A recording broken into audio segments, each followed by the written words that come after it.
everyone, my name is Oxters, and I'm back with another video with the Odin Pro. We're going to be testing today the PlayStation 4 controller, wireless controller, connected through Bluetooth to the Odin. Now, one thing to say before we start is that there is some lag when I press the button. See, I sometimes press right and nothing happens. Sometimes I press right and it takes it some time before it registers the input. Sometimes it's on time. This is the only controller I've seen that issue with so far. I don't know. I forgot to show. Actually, with the Xbox 360 gamepad, we did kind of see the input and it seemed pretty spot on. But anyways, this is an issue with Android, I believe, and not with the Odin specifically. Even when I connect it to my phone, I have this same issue. So now let's do the same test that we did with the Xbox 360 gamepad. So over here we have the program that shows us what controllers are connected. And as you can see, we have the Xbox 360 pad just like before. This is the Odin's built-in controller. And we have wireless controller, which is always what a PlayStation 4 controller shows.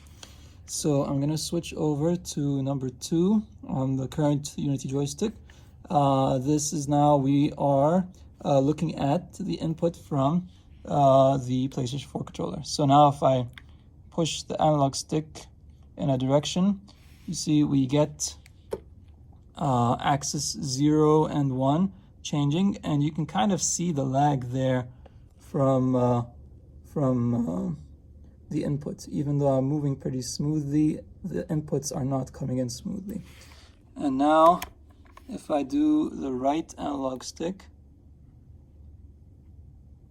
it looks like I'm not receiving any input from the right analog stick. See, I'm doing the right analog stick here and I'm not receiving anything.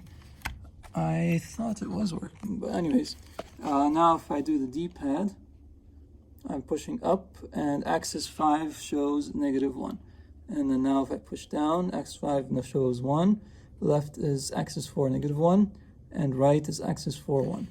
Now if I press the X button, that's button 1 true, and then the square is button 2, and circle is button 0, triangle is button 3.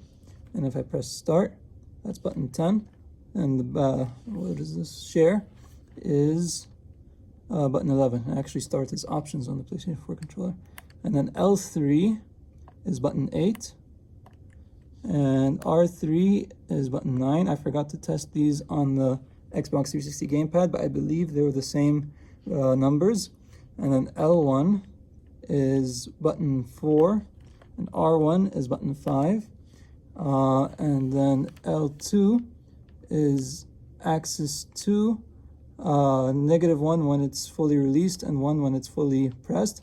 And it did the same thing as the Xbox 360 controller, where only when I pressed L2, both L2 and R2 got values in axis 2 and axis 3. And when I push R2, we get axis 3, 1, and then when we let go, it's -1. And then if I try to press the PlayStation button, it looks like I do not receive any input. I'm just to verify that I'm pressing the button and there's no input. It's a bit difficult to film in this angle. All right, but yeah, see, there's no input.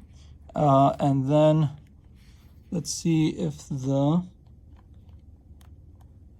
touchpad does not seem to give any button response, but the mouse does work on the screen there. As you can see, when I move the mouse pad, the touchpad, my finger on the touchpad, it moves the mouse, which is really cool. But it does not look like it shows up as an axis on this input identifier. So this proves in a way that this identifier does not find everything that the controller can do. There are some things that are not listed here. So even though the right joystick does not show up, maybe it is reading it and it's not showing up here. Anyways, thanks for watching. Have a good day.